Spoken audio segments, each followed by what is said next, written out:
Kindly affirm if I'm audible on your end. Okay, so good morning again. Thank you for those who responded. So to the class representative, kindly ano na lang monitor all throughout, especially at the end of our class. If there are absent, so those who did not attend our class, and I'll double check it here in our in class whether that person nga talaga did not attended at all. So yun, and as we have our class, kindly uh, if you have any clarification or question, list it down, and at the end, I'll be asking you to to check whether there is any clarification at all. So I'll be explaining it kung meron mang kayong question or anything that you want to be elaborated na medyo nahihirapan kayong intindihin. So, yun. But for the meantime, kindly listen muna, and sa dulo ako mag-a-ask kung meron kayong gustong itanong pa na concept. Okay, so let's begin our class.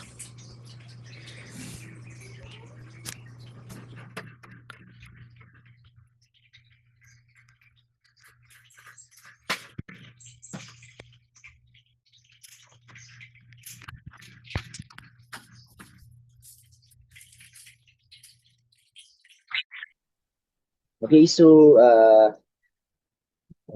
good day class. For this first lecture of image of the film screen and image acquisition subject, we are going to talk about the processing room. Okay, so pag sinabi nating processing room, this is also the same with our dark room. And so we quite know that dark room play a crucial role in the success of processing or displaying an image. So that's why it is also important for us to discuss kung ano ba yung mga dapat na specifications ng isang dark room or processing room for it to contribute to accurate diagnosis. Okay, so in the first part, pag-usapan natin yung design ng ating processing room, kung saan kung saan ipaprocess yung ating mga nagawang procedures. And so before it can be displayed, it must first be immersed into different chemical solution inside the what we call dark room. Okay, another term for processing room is dark room. Okay, so unahin natin dito yung size and location of the processing room. And the size and location. So the common size is around 10 square meters. Yan yung floor area ng ating dark room with at least 2.5 to 3 and 3 feet ceiling height, yung taas ng kisame. Para hindi naman masyadong mababa yung ceiling ng dark room natin. So this is oftentimes also yung floor area niya, yung length and the length and width of the room must at least be 6 by, or should I say nasa 8 by 6 feet yan. 8 by 6 feet. And 8 by 6 feet or 2.4 by 1.8 meter. Yan ba? So itong configuration na to sa size can be modified. Again, this is adjustable depending dun sa workload nating tinatawag. Kung gaano kadaming pasyente ba or gaano kadaming examination yung pina-perform dun sa department. So kung yan ay konti lang yung pasyente, pwedeng mas liitan. Pero kung mga heavy duty, maraming mga ginagawang examination, therefore the larger dimension yung kailangan. So adjustable naman siya. Okay, so that's That's for the size. So, customizable depending dun sa need ng department. Okay, so another one, si radiology room, in terms of location, oftentimes located siya saan? Sa ground floor. Bakit? Number one, yung proximity niya kasi sa emergency rooms. Kailangan near the ER.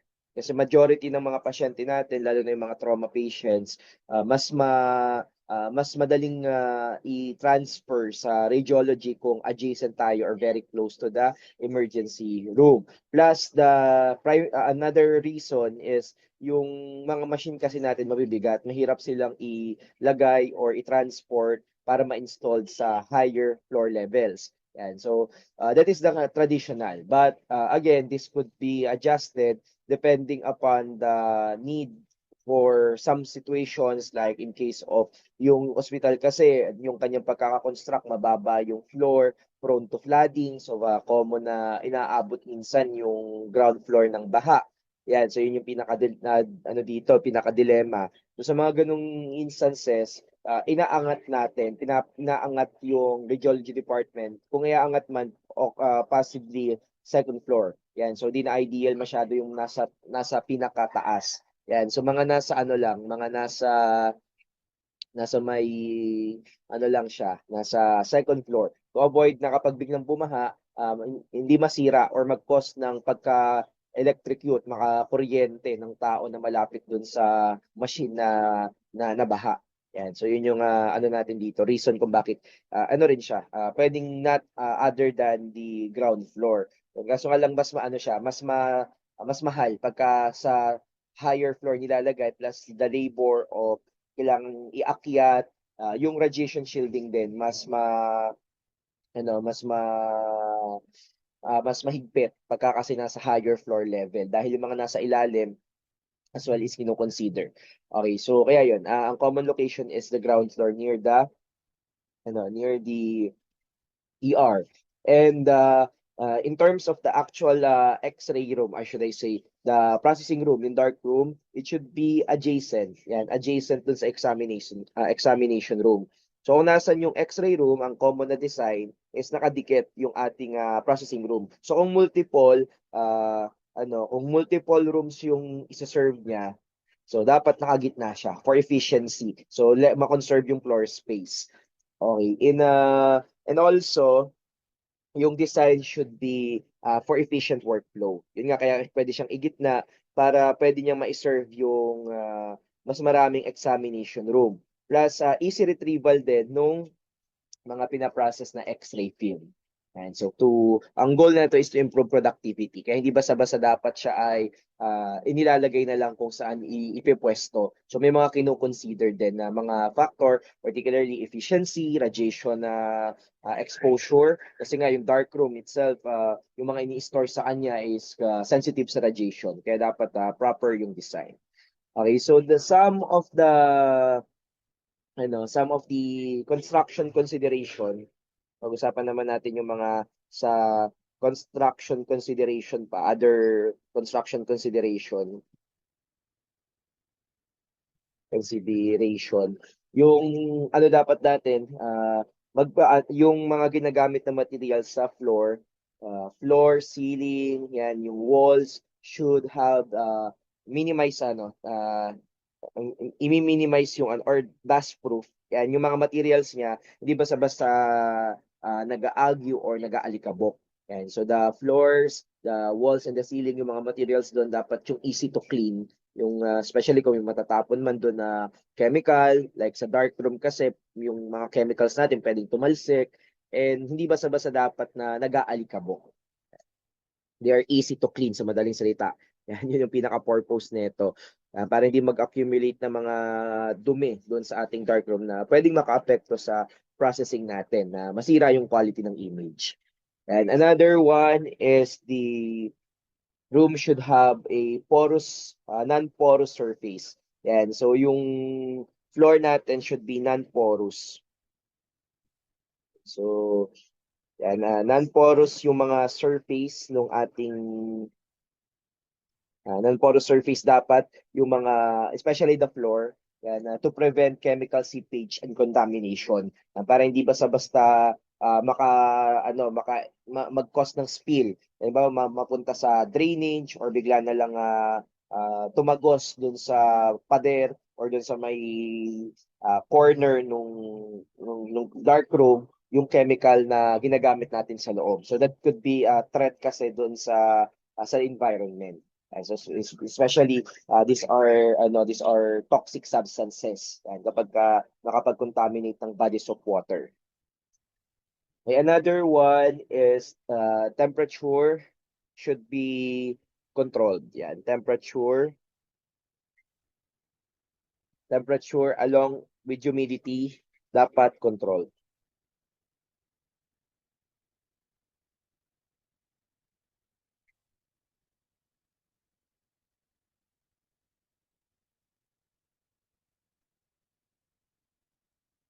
Okay.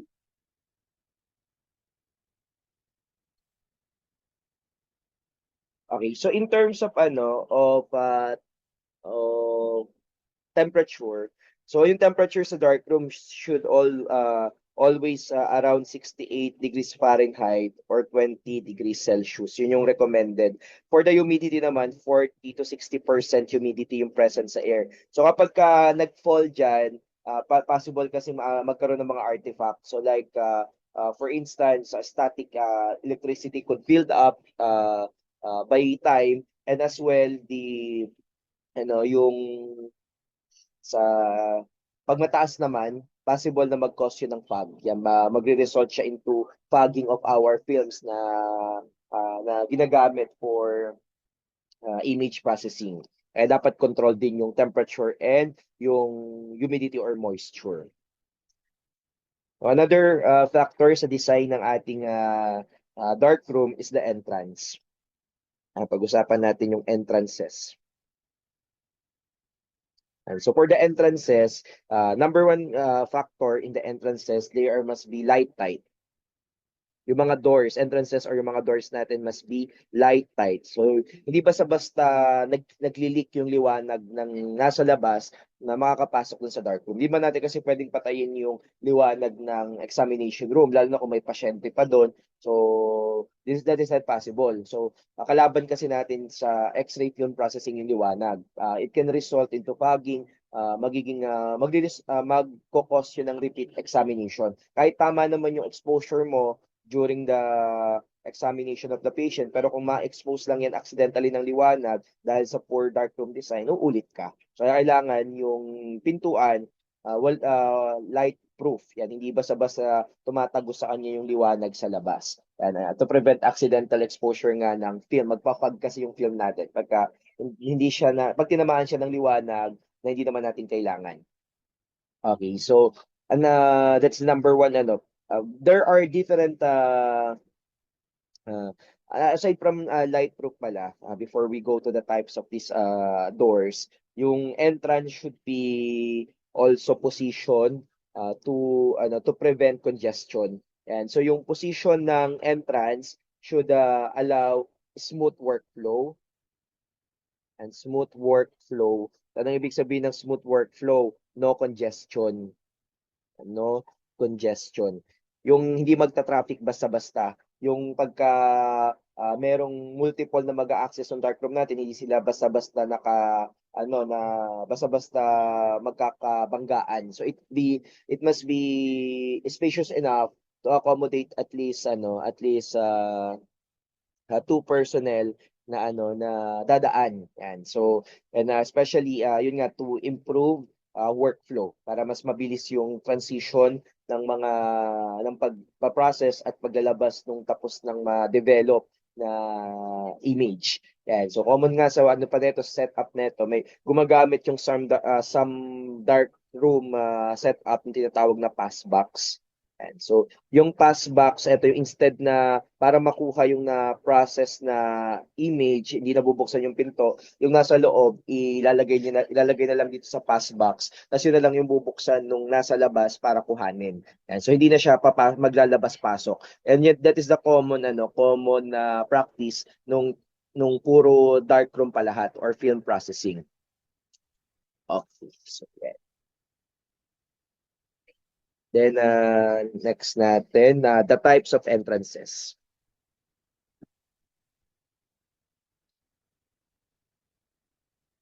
Okay, for the type of entrances, the first one is the single door.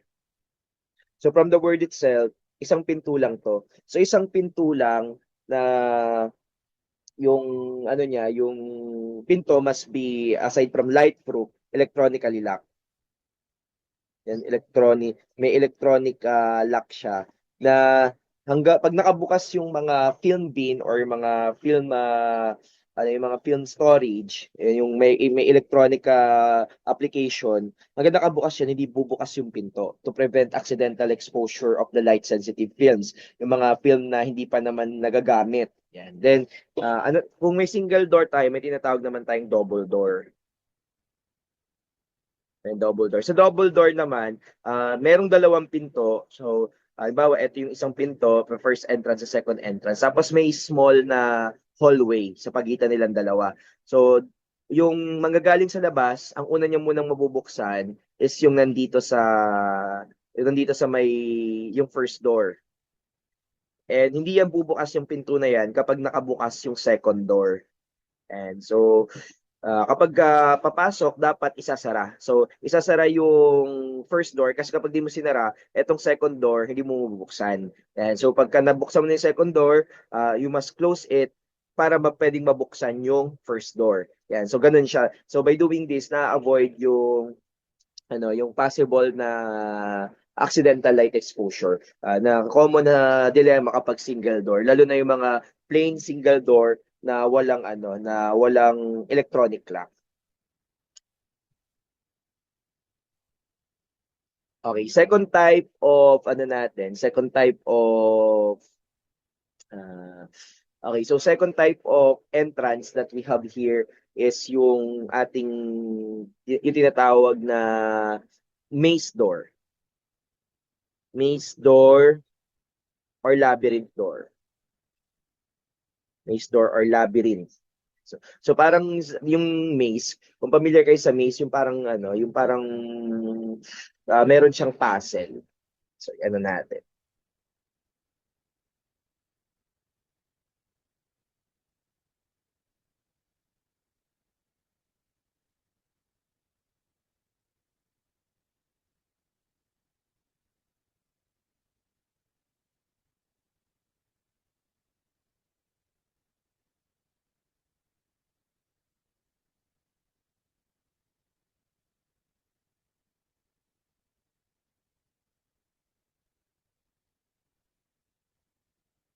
Ayan, so lagay natin siya dito.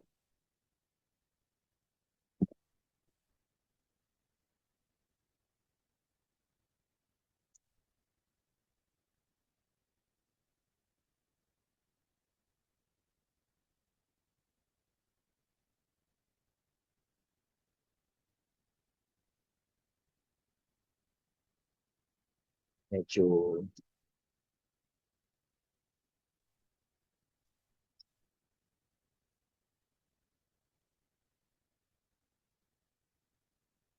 wala.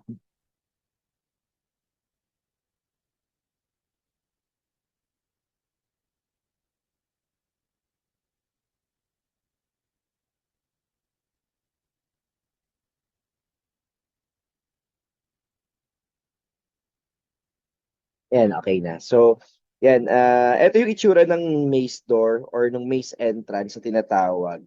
So, as you can see dito sa may maze type of entrance, yung pagpasok nung wala ditong pintuan actually. So, ang meron lang sa maze type of entrance is cortina. So, may kortinang itim pero some department adopt na naglalagay talaga sila ng door. Pero usual setup kasi lalo na kung meron namang available na floor space. Ang problem kasi dito sa ganitong klase ng entrance, masyadong ma-consume ng space. So pagpasok nung pagpasok ng Radtech, so meron pa siyang hallway or entrance hall na dadaanan. Tapos after na nun, papasok na siya sa maze. So sa maze part, yan, dito sa part na to, yung may cortina na diyan, And that yung dadaanan na susunod will be the maze hall. So yung maze hall na yan, ang purpose is to prevent or to scatter the light. So para pahinain. So may kurtina na plus hihina pa yung liwanag dahil diretso lang naman, hindi naman masyadong lumiliko yung liwanag. So tapos may kurtina rin dito. Ito yung magiging final entrance to access the dark room. So yung ganitong klase ng setup ng entrance is somehow promoting na malesen yung yung liwanag na na tumatama sa dark room by diminishing or pinapahina niya yung light as it travels through the entrance hall. Yan. So dito mas mabilis yung pagpasok at paglabas kasi in the traditional setup uh, wala tong pinto na na na physical. Yan. So, yun siya. Kaya para siyang puzzle na hindi ka basta-basta makakapasok ng dark room kasi meron ka pang liliko, ilang beses kang liliko. Yan ang tinawag siyang maze type. Okay, so another aside from the labyrinth, meron tayong tinatawag na revolving door. And so for the revolving type of door, paano naman natin siya. And so isusunod natin is revolving type. Ito yung pinaka-advanced pero hindi to masyado nagagamit ng mga hospital and other clinics because napaka-complicated ng construction saka mahal siyang gawin. And so ito naman yung itsura niya. Okay, so ito naman yung maze type tuloy, the revolving. So for the revolving, so kapag pumasok yung nasa loob, so para maka-enter siya dun sa mismong dark room, iikot siya. So magre-revolve. So sa mga establishment, they're also using this one to facilitate na yung hindi magkaka-traffic yung papasok at lalabas. So may dito muna sila sa temporarily yung papasok, yung lalabas din dito. So merong block diyan. So kapag umikot, dun lang sila pwedeng pumasok. Pag rotate nito, yung nasa loob pwede na siyang mag-exit, tapos yung nasa labas naman pwede nang mag-enter. So kapag umikot yung door. So on both time habang any point in time na umiikot siya, nabablock yung liwanag sa na pwedeng pumasok doon sa ating dark room. Yan. So yan yung pinaka-advanced na in any point in time, block yung liwanag, then continuous and well-regulated yung traffic sa entrance ng ating dark room. Pero ito hindi to masyadong ginagamit kasi nga masyadong mahal ang construction. They often use the double doors kayong single door. Yan. Kung gusto naman ng lesser door na curtains lang, maze type kasi masyado siyang ma-consume ng floor space ng ating department. So yun yung mga types ng entrance natin.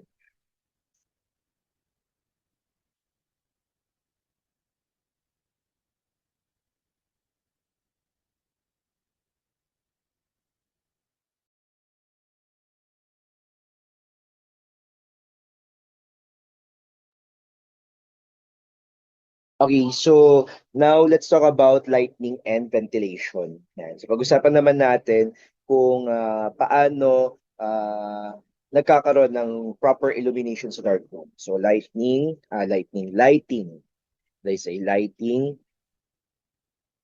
So lighting and ventilation. Okay, for lighting and ventilation, first muna sa lighting, may two types of lighting tayo. So two lights inside the dark room. So in two lights na to, we have the white light, the general white light, and the safe light. So yan yung dalawang liwanag na ginagamit natin sa dark room. So yung general white light or the general room lighting is often used for cleaning. Yan, pag naglilinis or merong nire-repair sa loob ng dark room natin. And this is for comfortability and for ease of doing the repair or cleaning na nandoon sa loob ng ating dark room. And so on the other hand, Yung safe lighting system naman, this is during the processing. So, hindi porket sinabing dark room, totally dark. So, some dark rooms are equipped with safe light for the RadTech to easily see or maaninag yung mga devices, yung mga equipments, accessories, and the processing tank itself to avoid yung mga grave errors. Na halimbawa, instead na malubog sa developer sa picture na ilubog yung film, which is magre-result into repeat exam. So, yan, yun yung ano natin, safe light. So, ano lang siya, for the sake na makaaninag, not totally na komportable makakakita ka. Kasi yun yung provision na yun, yung general lighting natin, na hindi naman natin pwedeng buksan kapag ka tayo ay nagpa-process ng film kasi masisira yung image natin. Okay, so another one is for the ventilation. So, for the purpose of ventilation, ito yung paggamit natin ng exhaust fan. Meron tayong exhaust fan. So yung exhaust fan kasi is to remove toxic fumes and remove yung mga toxic fumes na ini-emit ng ating chemicals. So kapag kasi habang tumatagal na oxidize sila, lalo na yung fixer, maasim masyado yung amoy. Yung developer as well kapag tumagal para siyang nabubulok na mapanghi, parang mapanghi yung amoy niya na di mo mawari ganyan. So ano yun na nag-accumulate to the point na dangerous na siya sa health nung gumagamit ng dark room. So to avoid that the buildup of toxic gas, ine-exhaust fan siya. So ibubuga siya palabas, but make sure lang na yung exhaust fan hindi siya nakatutok sa sa mataong lugar. Yan. So yun yung purpose ng ventilation. It should be for clean air inside the dark room and the air quality. Okay, so next pag-usapan natin yung safe light as we talk about kanina during the processing ang nakabukas na liwanag yung ating safe light. So safe light somehow provide illumination, yan yung makakaaninag ka ng konting liwanag, but it is still safe for our film. Kahit naka-bare siya na naka-open yung cassette, naka-expose yung film sa kanya, safe pa rin siya safe pa rin siya dun sa light na tumatama. So oftentimes kasi ang safe light may proper distance. Yun na. So this is the safe light could be a problem if didikit mo yung film na ipaprocess mo sa kanya. So may proper distance kasi yun. Usually mga wall mounted, it's 4 feet. Pero kapag yan ay ceiling type, yung nasa taas nakalagay, around 8 feet yung taas nun. So kapag masyado mong nilapit sa kanila dun sa recommended na distance from the loading bench or the working table natin, the film might suffer significant fogging. Yan, pag sinabi nating fog, masyadong mangingitim yung ating image. So instead na makakita ka ng anatomy, ng proper visualization for diagnosis, you will see na yung image na super itim, super dilim. So parang yung picture na wala ka nang maaninag kasi super sobrang itim nung picture. Yan, parang ganun yung mangyayari sa kanya. Dito ang magkakos nun is yung white light na excessively na expose yung ating properly exposed sa X-ray na film. So sensitive din kasi sa liwanag yung film natin. Yan. So correctly, so it should be positioned correctly to avoid safe light fog. Yan, magkakos din kasi siya ng fog pagka hindi ginamit ng tama. Pag wrong yung distance, especially kapag and ito nga yung mga specification ng safe light natin. Number one is safe light configuration is the filter. Filter, ito yung nandun sa kanyang entrance or yung nasa kanyang pinaka-outer surface na dadaanan ng liwanag, nung white light na liwanag, bago siya maging safe na form ng light for the film processing. So this is, there are colors, yan, may mga color to, which is yung color, merong spectral emission. And yung spectral emission na dapat tumutugma sa spectral sensitivity ng film. Sensitivity ng film. So yung spectral emission, yun yung lumalabas dun sa filter or yung nag-exit sa filter na light, then the spectral emission must be compatible sa sa sensitivity ng film, yung type ng color ng light na hindi siya sensitive. Halimbawa, green sensitive or blue sensitive. So yung mga ganong klaseng type ng X-ray film, pagka tinamaan sila nung katugma nilang liwanag, magkakaroon sila ng density. Pero itong si Safe Light, it will somehow remove yung mga wavelength ng lights na sensitive yung film natin. Leaving only yung lalabas sa kanya, yung mga wavelength ng lights or yung color ng light na safe para sa ating X-ray film. Kasi di sila sensitive doon. Yan, yung inalaw ng safe light na makapass doon sa kanyang filter. Okay, so yan, kaya dapat meron tayong spectral compatibility. Then, filters are designed on the sensitivity of the film being used. Yan, as we've mentioned. So, may mga types tayo ng filter. Oftentimes, sa dalawa to, we have the amber one. So, si amber yung luma. So, yung luma na ang kulay ng liwanag dito is medyo red, yellow, orange. Red na medyo may pagka-touch ng yellow na may pagka-orange.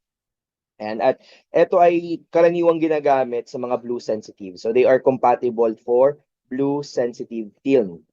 Yung mga lumang X-ray film natin na yung ganyang wavelength ng light, hindi sensitive diyan yung ating blue sensitive film. So walang makikreate na fog. So si amber nga lang may problema kapag yung ginagamit yung green sensitive na film. So si amber hindi mo siya pwedeng gamitin. It's a no for green sensitive film. Hindi siya pwede sa mga green sensitive film or mga tinatawag na orthochromatic film. The orthochromatic film. So, ang pwedeng gamitin kasi dito sa mga green sensitive one, yung tinatawag na red filter. Yan, red filter. Yan, yung red filter na ang common name niya sa kilalang manufacturer, yung Kodak GBX. And GBX yung common niya. Si Amber is Kodak Raten Series 6B. Yan, Series 6B. Yan, yung Kodak GBX, ang light na nagpapas dyan is quite deep red. Yan talaga, dark red na siya. Or siya talaga yung red na talaga yung kulay ng liwanag kapag red filter yung ginamit. So, yung ganyang wavelength, it is almost entirely safe to our green sensitive film. So, kailan siya hindi magiging safe kapag biglang nasira pag nasira yung kanyang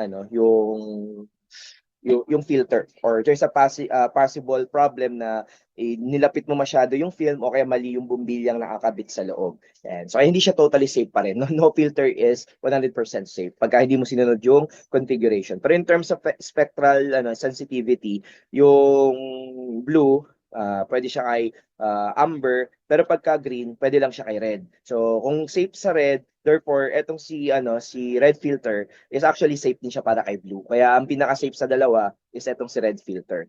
Yan. So, kapag may pinipiling spectral sensitivity yung film, meron kasi tayong tinatawag ng mga panchromatic film. Yan, yung mga panchromatic film naman, sila yung sensitive sa lahat ng liwanag. So kaya itong ganitong mga rooms na gumagamit ng ganyang klaseng film, sila yung total darkness, total dark room. Walang pwedeng gamiting safe light. Okay, punta tayo sa mounting distance. Mounting distance and direction ng safe light. Direction ng safe light. So yung ating safe light should be installed at around 4 feet. Yan, 4 feet or 1.2 and 1.2 meters away from the working area. Yan, so from the yung table na ginagamit natin from working area, Kung saan natin nilo-load sa ina-unload yung cassette. This is for the wall mounted Pero kapag yan ay ceiling mounted, yung nabanggit ko kanina, 8 feet. Yan. Then should be directed away that prevents direct exposure. So yung ating safe light, hindi siya direktang nakatama. So halimbawa, ito si safe light natin. Yung pwesto niya, medyo naka-angle siya na hindi direktang nakatutok doon sa ano natin. Bawa ito yung table natin. Naka-angle lang siya na hindi direktang tumatama. So kapag ano naman, kapag kasi diniretso mo, malakas masyado yung tama ng intensity ng liwanag, posibleng magkaroon ah, ng ng fog yan. Kaya dapat hindi siya directly pointed. Yan. So that is for the mounting. Okay, so next is in terms of the bulb. Yan, yung binanggit ko na possible din na source ng ng fog pagka mali yung bumbilya sa loob. Yan, posible rin yung bumbilya yung ano. So meron kasi tayong bulb size or yung ating bulb wattage, should I say. Yung tamang lakas nung bumbilya sa loob. Hindi siya yung general na bumbilya na maliwanag. So dapat around 15 watts. Yan, 15 watts lang yung power consumption ng bumbilya. So to avoid the possibility of fogging. Yan. So pagka more than 15 watts, there's a higher chance na kahit okay pa yung filter mo, dahil dun sa source na bumbilya sa loob, pag masyadong malakas, pwede yung mag-cause ng fog. Okay, next natin. Okay,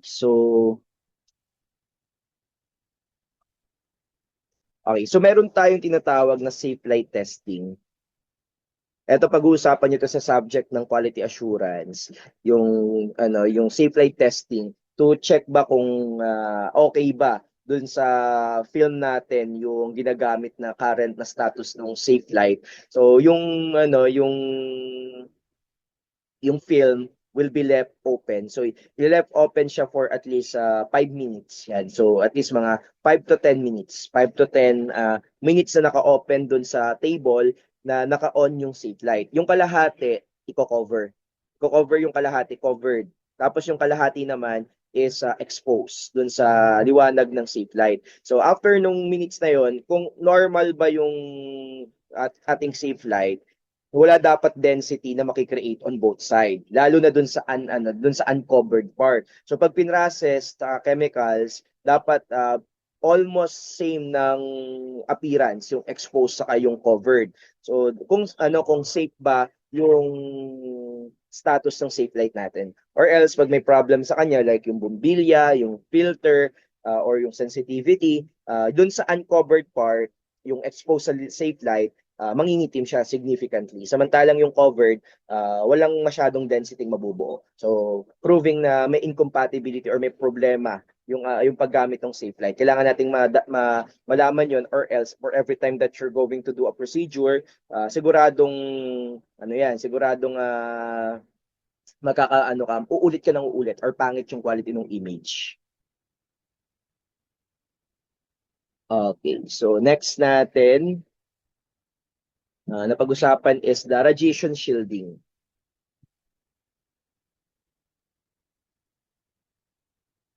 And the radiation shielding of the dark room. So yung radiation shielding ng dark room natin, yung wall that is adjacent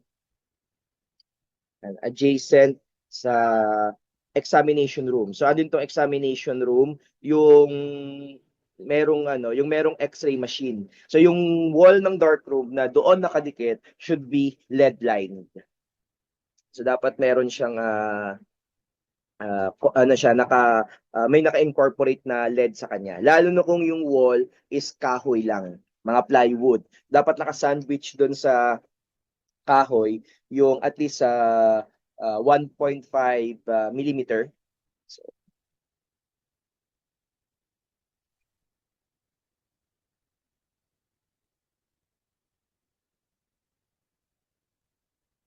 and so mga at least And 1.5, commonly kasi 1.5 millimeter. Pero sa iba kasi kina-configure nila. Pero yun nga, usually ang average na ginagamit depending dun sa sa lakas ng machine sa loob. Pero in average, 1.5 millimeter of lead. Yan yung inilalagay dun sa wall natin na katabi ng X-ray room. And so kung walang LED kasi mahal kasi yung LED. So ginagamitan nila ng concrete, yung buhos na yung hollow blocks na binubuhusan ng semento. So ang concrete at is 6 inches. 6 inches na poured concrete. Concrete. Yan yung dalawang common na set up natin sa wall ng darkroom na kailangan well protected sa radiation, or else kapag di yan nasunod, there's a higher tendency na yung mga film, kasi yung darkroom din yung pinag-store, doon din yung nagiging storage ng unexposed film, doon natin sila tinatago kapag hindi pa sila kailangan gamitin. So pagka mali yung shielding wall, pag habang nag-expose ka or with the effects of natural environmental radiation, there's a higher tendency na maagang mag-fog or maging pangit yung mga film na unused pa. Dapat pa properly shielded. So, yun. And we need to comply dun sa standard ng state. Sa atin, we have the CDRRHR, the Center for Device Regulation and Device Regulation and Radiation Health Research, and CDRRHR. So, merong sa radiation protection subject niya, i-discuss to properly. Pero yan yung regulating agency. This is under the DOH. Yan. I-check nila kung sumusunod ba tayo dun sa kanilang mga guidelines for safe operation. Okay, next sa darkroom na dapat din nating bigyan ng attention is the drainage system. And so remember, may mga wet chemicals tayong ginagamit. So saan dadalhin yun? Saan yun ilalagay? Or yung mga liquid secretions doon sa ating darkroom, paano iti-treat? So given na mga harmful sa environment yung ginagamit nating mga chemicals. So there must be a proper drainage system to handle chemical disposal. So kailangan merong saan ba pupunta yung mga chemicals na yan. So systems should prevent chemical build up. So and itong drainage na to is intended na meron siyang receptacle na sa international standard, diyan pupunta yung mga chemicals. Kaya nga ang gawa minsan ng mga ibang ospital na wala namang provision ng special na drainage system, they somehow store it sa ginagalon nila or nilalagay nila sa mga drum. Tapos yung mga companies na some of them are buying yung chemical na to because they can recycle some of the component of that chemical. Yung iba naman they will dispose it, yung mga hindi na pwedeng pakinabangan. Yan. So, kaya dire-receptacle nila. Pero yung sa iba, nilalagay nila sa drum. Pero yung iba, ito nga, gumagamit ng special storage nung mga chemical na nagamit, and ipipick up yon nung nakakontrata silang kumpanya for proper treatment so that it won't become a hazard or threat sa environment. And so, kaya hindi dapat basta-basta tinatapon. Pero common kasi sa Pilipinas, tinatapon natin sa kanal, pero dapat hindi sa kanal. Yan, kasi nga threat siya. Pagka nakapunta kasi yan sa mga bodies of water, they will cause pollution. And as well, kapag yung ginagawa ng iba, yung di ba yung CR natin, yung toilet, meron siyang sariling manhole, or yung Poso Negro, yung sa basta yung parang niya, yun nga parang Poso Negro na dun yun yung lagayan, yung containment ng mga dumi. Yan. So meron siyang parang ganun din yung receptacle. Yan na siya na doon yung septic tank yun, receptacle or septic tank. Yan, so septic tank. So may sa septic tank nila din itinatapon. Pero hindi dapat proper yun. Pero kung wala na talagang way na walang way katulad dito sa Pilipinas, doon siya mas better para hindi siya mag-cause ng pollution sa environment. Hindi masipsip ng lupa, hindi makapag-contaminate ng mga bodies of water, especially yung mga fresh water sa ilalim ng lupa na otherwise ginagamit ng tao. Ayan, so kaya dapat properly ano siya, may proper drainage system. Kung meron mang pang drainage na simple sa darkroom, yun yung tubig lang yung dumadaloy. Yung ginagamit lang natin to refill our processing tanks ng water. Pero yung ibang chemicals hindi dapat pinapadaan doon kasi they are could be environmental pollutant and as well quite toxic. Yan. Okay, another siguro sa ating ano sa overall safetyness, siguro ito na yung pinakalas, yung safety measures ng darkroom. Yan, yung safety measures. Common rules sa darkroom natin, number one is for chemicals, nga dapat may proper drainage as well as yung exhaust, yung para sa ventilation. Yung chemical ano kasi itong mga chemical natin delikado. So kapag kung saan-saan lang tinatapon or hindi nagbi-build up sila sa dark room, they can cause some serious health problems as well as environmental problem. Kaya dapat may proper drainage system and exhaust system and proper ventilation. And so aside from the chemical common common uh, precaution natin sa chemicals as well. Yung ano pa pala, i-add natin, you should avoid na direct in contact sa chemical because some persons or individuals have allergies. Kaya meron silang mga allergic sila sa chemical na ginagamit sa dark room. Kaya kapag ka nadikitan sila ng chemical, pwede silang magkaroon bigla ng mga skin rashes or kung respiratory illness yan, baka bigla kang hikain o kaya naman ay mahirapang huminga. Kaya kapag ka alam mo may ganun kang condition, you should inform your supervisor na baka bigla kang hikain sa loob na kaya pala isang oras ka nang hindi lumalabas ng dark room, nag-collapse ka na pala. So kaya dapat inaalam natin 'yan. And then if there's a possibility of protective equipment like yung paggamit ng gloves, goggles, mga mask, pwede. Pero dito sa Pilipinas kasi bihira yun. And lalo na nasa digital era na tayo, hindi na masyadong gamit yung dark room. Pero backup kasi siya. Backup siya sa mga events na nasisira yung digital. Bumabalik tayo sa conventional way of processing. Wala kayong makikitang ospital na approved ng DOH na walang dark room. Palaging may backup na dark room yan. Lalo na sa kayong mga clinic na maliliit, mas preferred pa rin nila yung dark room kasi mas mura, mas mabilis siyang i-construct compared sa pag-procure ng mga digital advanced systems. And speaking of chemicals, diba, talsikan ka sa mata, wala kang goggles, yung dapat merong possibility na makapag-wash ka ng mata. There must be an emergency eye wash station. Sa mga laboratory, yun yung pag hinila mo dapat merong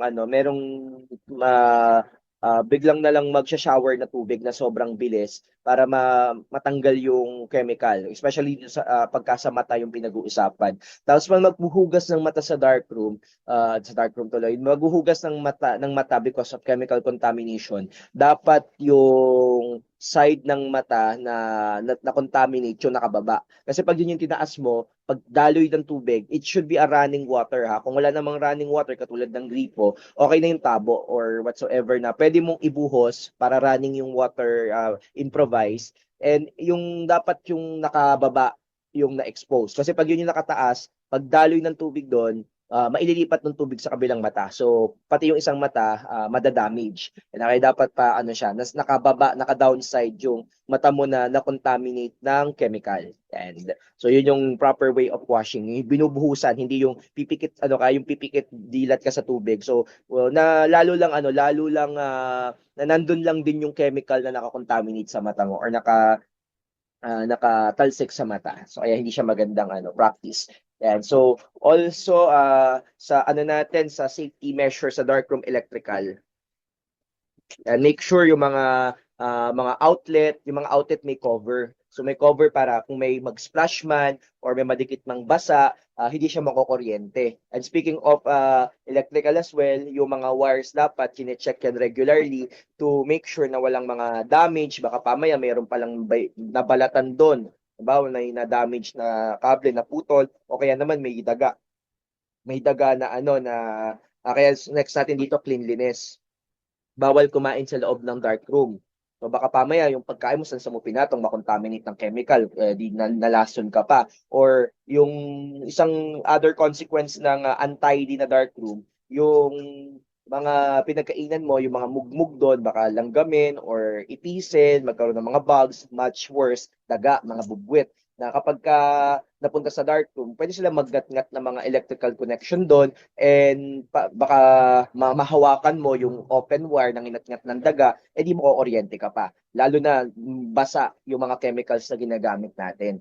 Na kaya it's a proper measure that we always regularly check yung cleanliness din ng dark room. Yan. So kung meron bang mga dumi, ilinisin. So kailan lilinisin or kailan paano yung way ng paglilinis? Bubuksan mo yung white light. Meron kasing white light na bumbilya din doon and that is intended for cleaning and repairing. Kung may makita ka ring damage, yun, you need to report it immediately to avoid yung greater accident. Katulad nga ng na kuryente. Yan. At remember, dark room yun, common setup, mag-isa ka. So, pag nakuryente ka doon, nangisay ka doon, edi wala nang nakakita sa'yo, baka makita ka, na lang, yung hindi ka na humihinga. So, kaya dapat, we need to make sure that our dark room is safe from any possible threats. And kung di man na makuryente, possibility is fire hazard.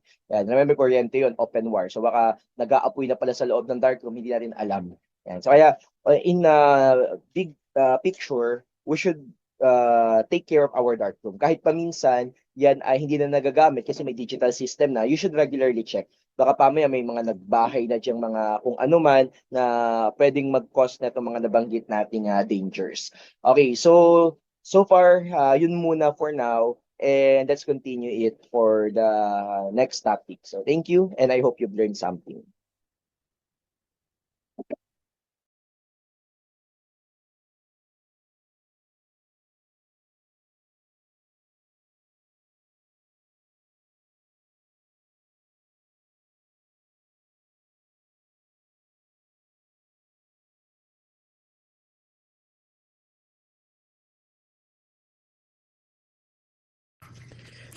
Okay, class, do you have any clarification or question regarding the topic being discussed?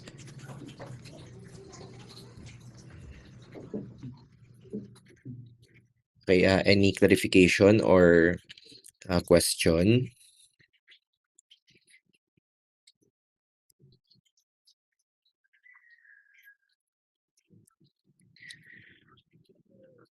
Okay, if there are no questions, I'll be giving you the time.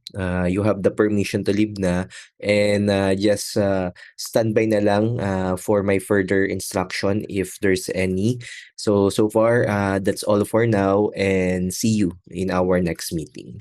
So have a nice breakfast as well.